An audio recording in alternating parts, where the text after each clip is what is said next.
Nous bénissons le nom du Seigneur Jésus-Christ et nous le remercions pour cette grâce et faveur dont il nous a fait de pouvoir être ici, en ce lieu dans lequel il a convoqué son peuple, ses enfants, de pouvoir l'adorer en esprit et en vérité.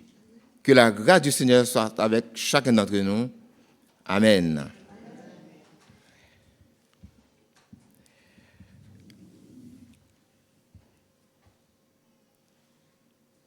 Je voudrais quand même dire bonjour à l'Église et aussi de saluer nos amis qui sont parmi nous, nos frères et sœurs dans la foi, et ceux qui viennent de près ou de loin, ceux qui sont de passage, nos amis visiteurs qui sont en vacances et venant de différentes communautés, de différents horizons.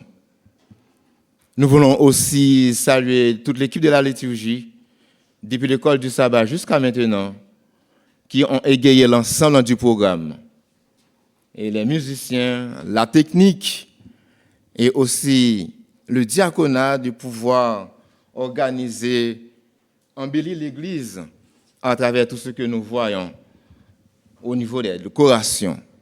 Et nous saluons aussi nos amis qui nous assistent à travers les ondes et nos frères et sœurs qui sont au loin, que la grâce du Seigneur soit avec eux.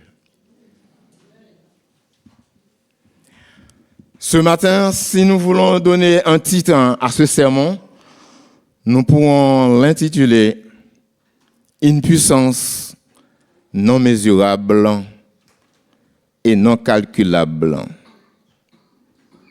Et le texte de la réflexion se trouve dans l'évangile de Luc, chapitre 24, les versets 45 à 49.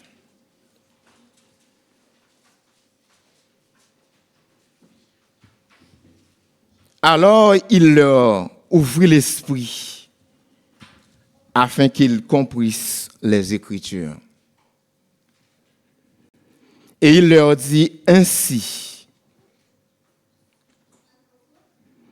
il est écrit que le Christ en souffrirait et qu'il ressusciterait des morts le troisième jour, que la repentance et le pardon des péchés seraient prêchés en son nom à toutes les nations, à commencer par Jérusalem. Vous êtes tous témoins de ces choses. Et voici, j'enverrai sur vous ce que mon Père a promis. Mais vous restez dans la ville jusqu'à ce que vous soyez revêtus de la puissance d'en haut.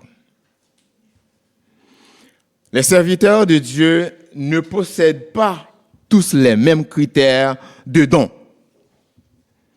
Mais ils sont tous ses serviteurs. Chacun doit apprendre du grand enseignant pour partager ensuite ce qu'il a reçu. Tous n'accomplissent pas le même travail, mais sous la sainte influence du Saint-Esprit, ils sont tous des instruments au service de Dieu.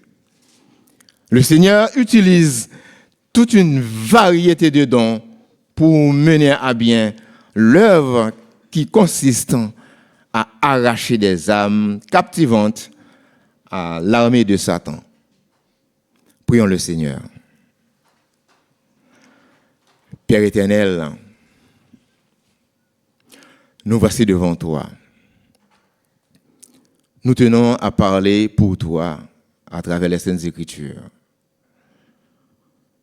Nous réclamons ton assistance, ton secours, ton accompagnement. Que ton Saint-Esprit nous éclaire à travers tout ce qui se fera. Utilise ton serviteur tant soit peu de pouvoir parler en ton nom. En Jésus-Christ, nous te prions. Amen. La présence visible du Christ était sur le point de leur être ravis. Mais ils recevaient une nouvelle puissance. Le Saint-Esprit leur serait envoyé dans sa plénitude les marquant de son sceau pour leur tâche et pour leur mission. Pour obéir à l'ordre du Christ, les disciples attendaient à Jérusalem la réalisation de la promesse. C'était quoi? C'était quoi? L'effusion du Saint-Esprit. La promesse qui a été faite, l'effusion du Saint-Esprit. Mais cette attente ne se passa pas dans l'oisiveté. La parole du Seigneur déclare dans Actes chapitre 1er, les versets 13 à 15. Actes chapitre 1er, les versets 13 à 15. Il dit ce qui suit. Quand il fut arrivé, ils montèrent dans la chambre haute où ils se tenaient d'ordinaire. C'était Pierre, Jean, Jacques, André, Philippe, Thomas, Barthélemy, Matthieu, Jacques, fils d'Alphée, Simon le Zélote et Jude, le fils de Jacques. Tous d'un commun accord persévéraient dans la prière avec les femmes, et Marie, mère de Jésus, est avec les frères de Jésus. En ce jour-là, Pierre se leva au milieu de ses frères. Le nombre des personnes réunies étant environ 120. Luc chapitre 24, venons de lire tout à l'heure, le verset 53. Lisons ce qui suit.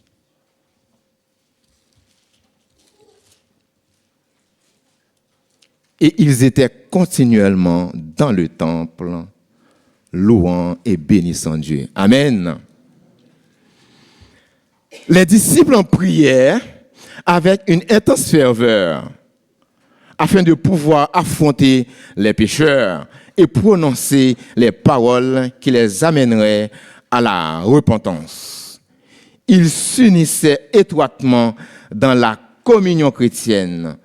Ils se rapprochaient de plus en plus vers Dieu. Pendant ces jours de préparation, ils sondaient leur cœur, ils sentaient leurs besoins spirituels et suppliaient le Seigneur de leur accorder l'onction sainte qui leur rendait aptes à sauver les âmes pour le Christ. Ils disaient: nous avons la même foi. Nous sommes membres de la même famille. Tous enfants du même Père céleste. Nous avons tous la même espérance de participer un jour à la vie éternelle. Amen. Le Saint-Esprit est descendu sur les disciples sous une forme étrange. Eux qui attendaient dans la prière avec une plénitude qui atteignait le cœur de chacun. Celui qui est infini se révélait avec puissance à son Église. C'était comme si, pendant des siècles, cette force avait été connue. Maintenant, la providence céleste se plaisait à déverser sur les croyants les richesses de sa grâce de l'Esprit. Cet extrait est tiré du livre de méditation Puissance de la grâce. L'ascension du Christ annonçait aux disciples qu'ils recevaient la bénédiction promise. Donc, ils devaient attendre avant d'entamer leur mission. Lorsque le Sauveur franchit les portes du ciel, il fut intronisé au milieu de l'adoration des anges. Aussitôt, cette cérémonie terminée, le Saint-Esprit descendit sur les disciples en effluve abondant.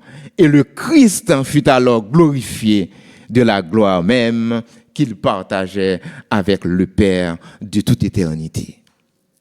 Par l'effusion de la Pentecôte, le ciel révélait que le règne du Rédempteur avait commencé.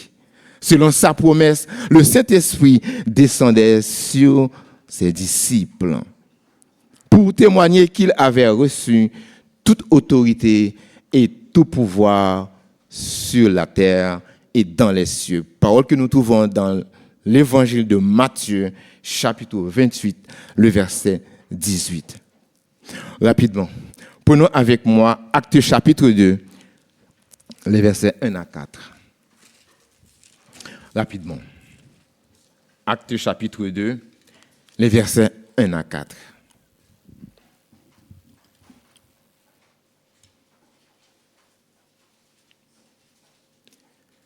Le jour de la Pentecôte, ils étaient tous ensemble dans le même lieu. Tout à coup, il vint du ciel un bruit comme celui d'un vent impétueux, et il remplit toute la maison où ils étaient assis. Des langues semblables à des langues de feu leur apparurent, séparées les unes des autres, et se posèrent sur chacun d'eux. Ils furent tous remplis du Saint-Esprit et se mirent à parler en d'autres langues, selon que l'Esprit leur donnait de s'exprimer. Ici, on voit que le Saint-Esprit, prenant la forme de langue de feu, se posa sur chacun de ceux qui étaient assemblés. C'était l'emblème du don qui était alors dispensé aux disciples, don qui leur permettait de parler couramment ces langues jusqu'alors inconnues d'eux. Une chose à savoir, mes chers frères, bien-aimés sœurs dans le Seigneur, c'est que l'apparition des langues de feu symbolisait le zèle ardent qui animait les apôtres et la puissance avec laquelle ils accompliraient leurs tâches et leurs missions. Sous son influence, les paroles de repentance et de confession se mêlaient aux chants de louange pour le pardon et la rémission des péchés. On entendait des accents de reconnaissance et des paroles prophétiques. Voyons ensemble avec moi dans Actes chapitre 2, les versets 37 à 39 et le chapitre 3, les versets 18 à 21. Actes chapitre 2, les versets 37 à 39, qui dit ceci. Après avoir entendu ce discours, ils eurent le cœur vivement touché. Et ils dirent à Pierre et aux autres apôtres, « Hommes, frères, que ferons-nous » Pierre leur dit, « Repentez-vous, que chacun de vous soit baptisé au nom de Jésus-Christ pour le pardon de vos péchés, et vous recevrez le don du Saint-Esprit. » Amen. Le chapitre 3, les versets 18 à 21. Mais Dieu a accompli de la sorte ce qu'il avait prononcé d'avance par la bouche de tous ses prophètes que son Christ devait souffrir. Repentez-vous donc et convertissez-vous pour que vos péchés soient effacés, afin que des temps de rafraîchissement viennent de la part du Seigneur et qu'il envoie celui qui vous a été destiné en la personne de Jésus-Christ. Le verset 21 nous dit ceci, que le ciel doit recevoir jusqu'au temps du rétablissement de toutes choses dont Dieu a parlé anciennement par la bouche de ses saints, les prophètes. Amen. On va revenir au texte qui a été lu tout à l'heure par l'ancien Joël dans l'évangile de Luc, chapitre 24, les versets 45 à 49.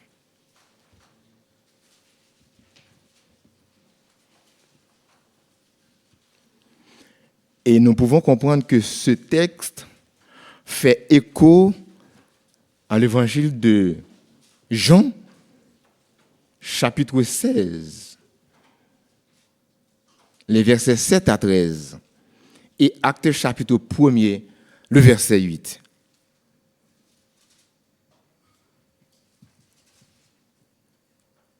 Alors, il leur ouvrit l'esprit afin qu'ils comprissent les Écritures. Et nous pouvons comprendre dans le contexte auquel que Jésus-Christ a parlé ainsi, comme ancien Joël l'a bien dit tout à l'heure, lors de la résurrection de Jésus-Christ, pendant que les disciples étaient sur le chemin de Damas. D'Emmaüs, pardon, merci.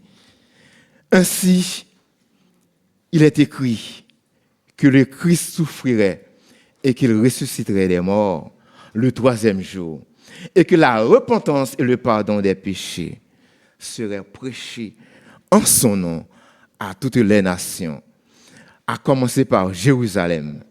Vous êtes témoins de ces choses, et voici, j'enverrai sur vous ce que mon Père a promis, c'est-à-dire l'effusion du Saint-Esprit. Mais vous restez dans la ville jusqu'à ce que vous soyez revêtus de la puissance d'en haut. Que nous dit Jean, chapitre 16.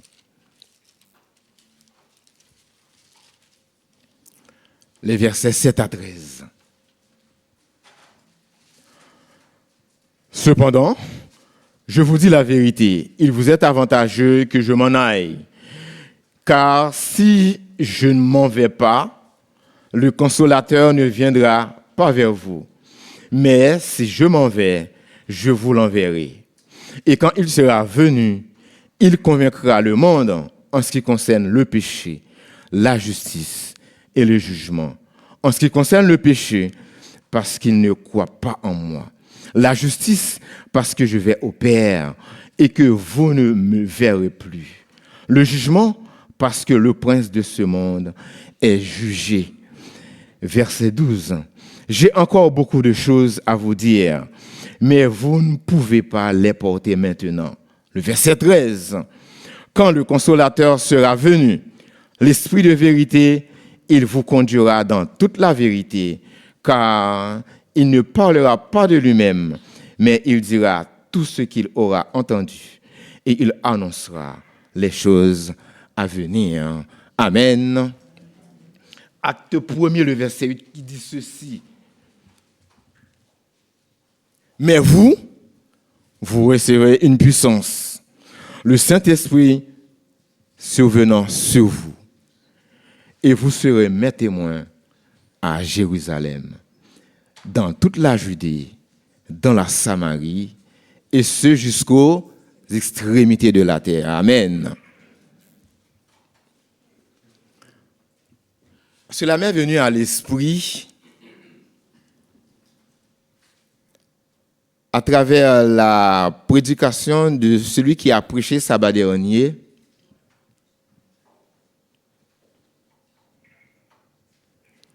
Lorsque le Seigneur a appelé Abraham, Samuel et Ésaü, pour ne citer que cela, pour la mission, ils avaient répondu à cet appel.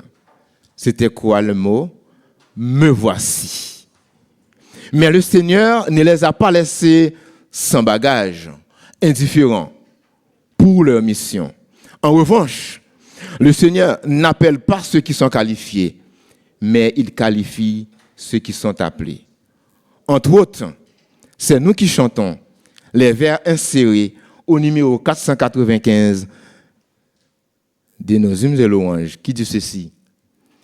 La voix du Seigneur m'appelle, prends ta croix et viens sur moi. Et nous répondons, je réponds, Sauveur fidèle, me voici, je suis à toi. Merci pour l'accompagnement. Le désir du cœur de Dieu, c'est de nous accorder une telle semblable bénédiction, l'onction divine.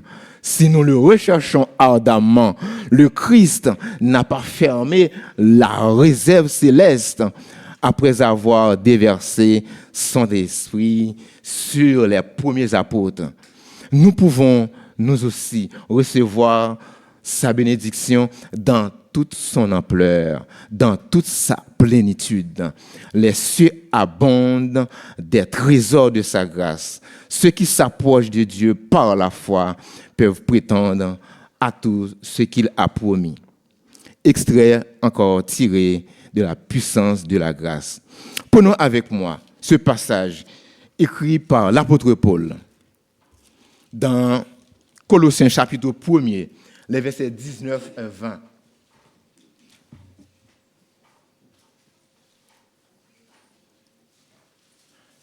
Colossiens chapitre 1er, les versets 19 et 20. Et chapitre 2, les versets 9 et 10. Car il a voulu que toute plénitude habitât en lui. Il a voulu par lui réconcilier tous avec lui-même, tant ce qui est sur la terre que ce qui est dans les cieux, en faisant la paix par lui, par le sang de sa croix. Chapitre 2, les versets 9 et 10. Car en lui habite corporellement toute la plénitude de la divinité. Vous avez tout pleinement en lui, qui est le chef de toute domination et de toute autorité. Amen. Pendant la période vétérotestamentaire, c'est-à-dire l'Ancien Testament, l'Esprit du Seigneur vint sur certaines personnes, leur donnant des pouvoirs extraordinaires pour conduire et délivrer Israël. Prenons ce texte avec moi que nous trouvons dans Juges, chapitre 3, le verset 10.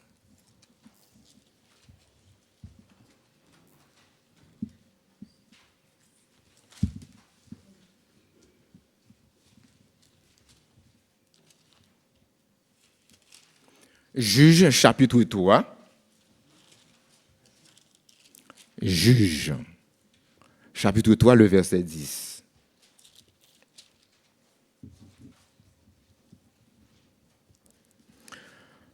L'Esprit de l'Éternel fut sur lui. Il devint juge en Israël. Et il partit pour la guerre. L'Éternel livra entre ses mains Coucham, Rishtaïm, roi de Mésopotamie, et sa main fut puissante contre Coucham.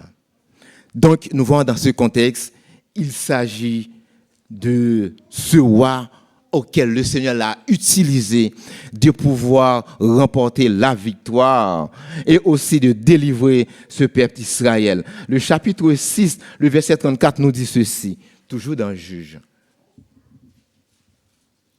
Gédéon fut revêtu de l'Esprit de l'Éternel. Il sonna de la trompette et Abiézer fut convoqué pour marcher à sa suite. Le chapitre 11, le verset 20. Toujours Juge. Le chapitre 11, le verset 29 de préférence. L'Esprit de l'Éternel fut sur Jephthé. Il traversa Galaad et Manassé. Il passa à Mitzpé de Galaad et de Mitzpé de Galaad, il marcha contre les fils d'Amon. Ainsi que la capacité de prophétiser, nous voyons que le Seigneur a utilisé ces hommes-là de pouvoir remporter la victoire sur les batailles, les combats, et aussi de prophétiser pour sa gloire. Prenons avec moi Nombre chapitre 11, le verset 17.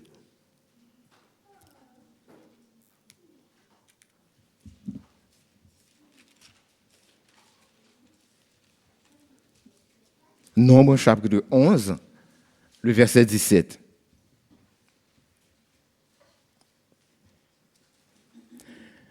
Je descendrai et là, je te parlerai. Je prendrai de l'esprit qui est sur toi et je le mettrai sur eux, afin qu'ils portent avec toi la charge du peuple et que tu ne la portes pas à toi seul. Les versets 25 et 26 du même chapitre. L'Éternel descendit dans la nuée et parla à Moïse. Il prit de l'esprit qui était sur lui et le mit sur les 70 anciens. Et dès que l'esprit reposa sur eux, ils prophétisèrent, mais ils ne continuèrent pas. Le verset 26. Et il y eut deux hommes, l'un appelé Eldad et l'autre Médad, qui étaient restés dans le camp et sur lesquels l'esprit reposa, car ils étaient parmi les inscrits, quoiqu'ils ne fussent point allés à la tente, et ils prophétisèrent dans le camp. Et aussi à d'autres personnes que l'esprit inspira des talents artistiques exceptionnels. Et à d'autres personnes aussi que le Saint-Esprit parle à travers les talents que le Seigneur leur a donné de pouvoir parler ensemble, de pouvoir travailler pour lui. Exode chapitre 28, prenons ce texte avec moi.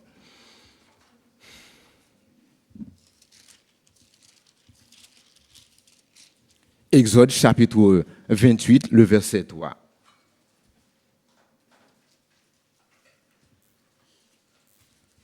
Tu parleras à tous ceux qui sont habiles et à qui j'ai donné un esprit plein d'intelligence. Et ils feront des vêtements d'Aaron afin qu'il soit consacré et qu'il exerce mon sacerdoce. Exode, chapitre 31, le verset 3, nous dit ceci. Je les remplis de l'Esprit de Dieu, de sagesse, d'intelligence et de savoir pour toutes sortes d'ouvrages. Le chapitre 35, les versets 30 à 35. Toujours Exode. Moïse dit aux enfants d'Israël, sachez que l'Éternel a choisi Bezaleel, fils d'Uri, fils de Hur, de la tribu de Juda. Il l'a rempli de l'Esprit de Dieu, de sagesse, d'intelligence et de savoir pour toutes sortes d'ouvrages. Il l'a rendu capable de faire des inventions, de travailler l'or, l'argent et les reins, de graver les pierres, à enchasser, de travailler le bois et d'exécuter toutes sortes d'ouvrages d'art.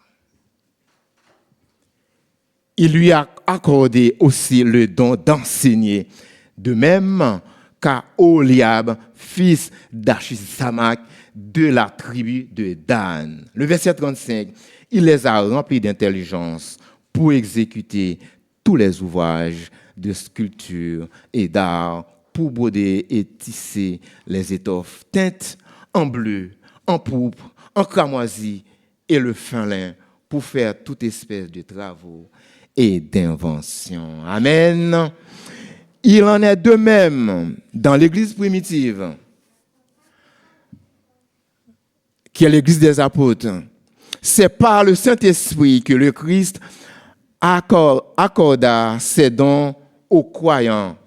L'Esprit leur distribua ses dons, comme il le trouva bon, et cela pour le bénéfice de toute la communauté.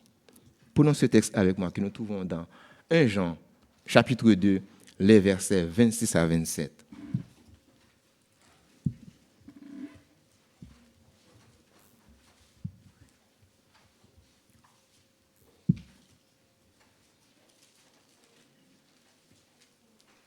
Jean chapitre 2, les versets 26 à 27, qui dit ceci.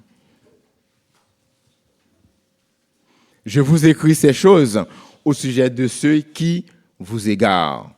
Pour vous, l'onction que vous avez reçue de lui demeure en vous. Et vous n'avez pas besoin qu'on vous enseigne. Mais comme son onction vous enseigne toutes choses et qu'elle est véritable et qu'elle n'est point un mensonge. Demeurez en lui selon les enseignements qu'elle vous a donnés. Amen.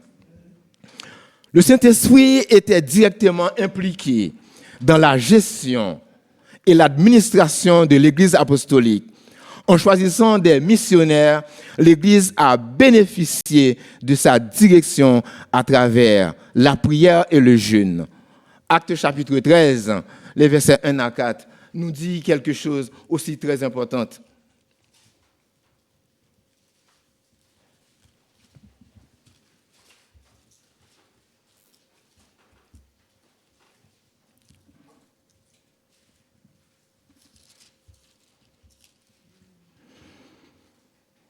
Il y a dans l'église d'Antioche des prophètes et des docteurs, Barnabas, Siméon, appelé Niger, Lysius et Cyrène, Manaën, qui avaient été élevés avec Hérode dans le Tétrarque. Et Saul, pendant qu'ils servaient le Seigneur dans leur ministère et qu'ils jeûnaient, le Saint-Esprit dit, mettez-moi à part Barnabas et Saul pour l'œuvre à laquelle je les ai appelés. Vous pouvez continuer à lire les autres versets. Les hommes choisis étaient connus pour leur disponibilité à la direction de l'Esprit. Le livre des Actes les décrit comme étant remplis du Saint-Esprit. Actes, toujours chapitre 13, les versets 9, le verset 52. Leurs actions étaient placées sur son contrôle. Actes chapitre 16, les versets 6 et 7. Paul rappelait aux responsables d'église tels que nous le sommes aujourd'hui, qu'ils avaient été placés à leur poste par le Saint-Esprit. Acte 20, verset 28.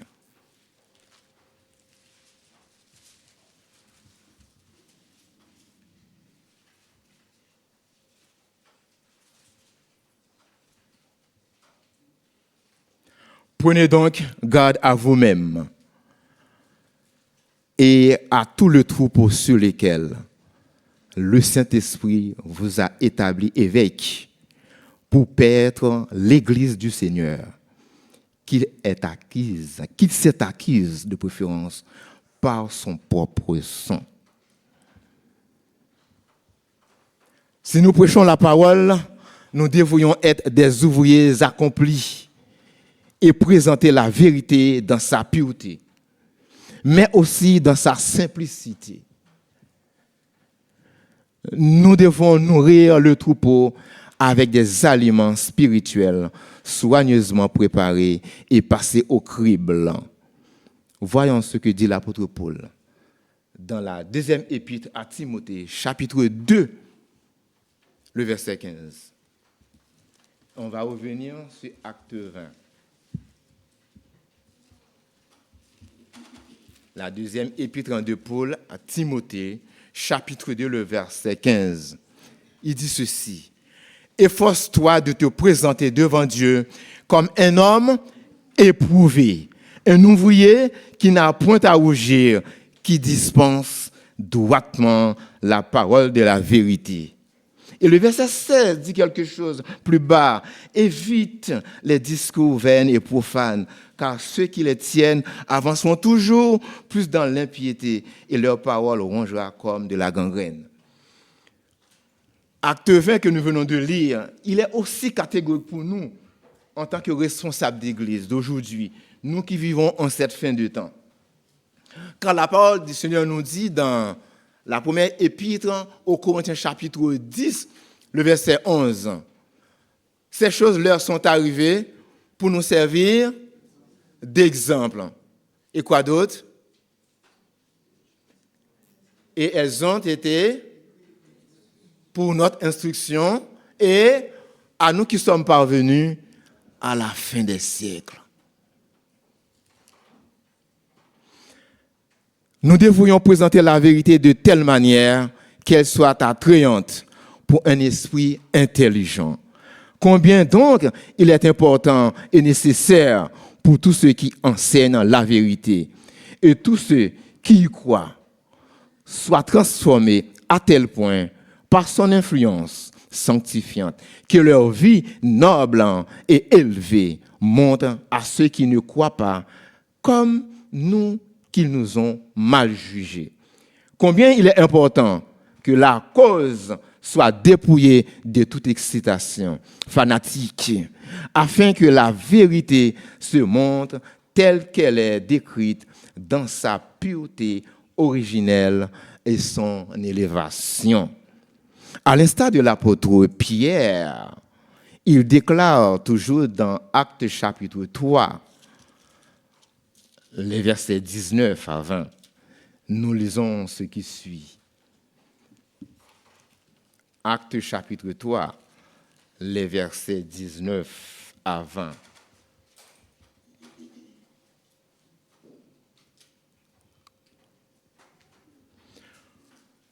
Repentez-vous donc et convertissez-vous pour que vos péchés soient effacés, afin que des temps de rafraîchissement viennent de la part du Seigneur et qu'il envoie celui qui vous a été destiné en la personne de Jésus-Christ. Amen.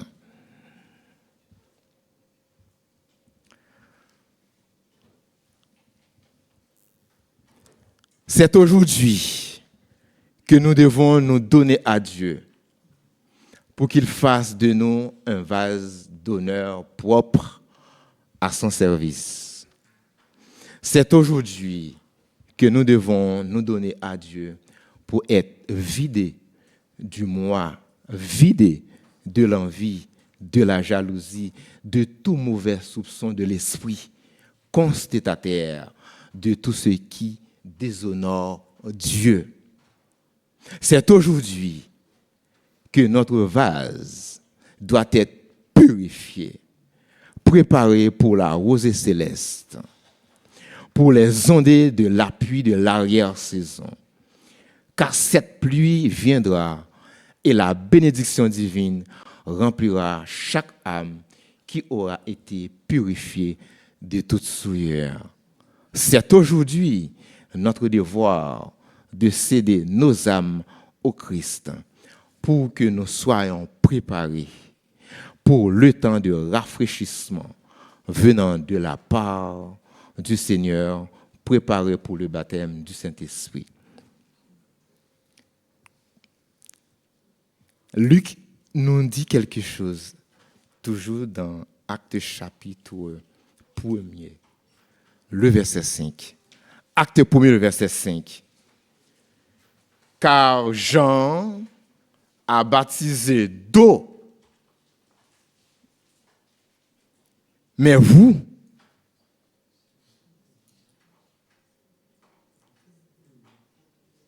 quoi d'autre?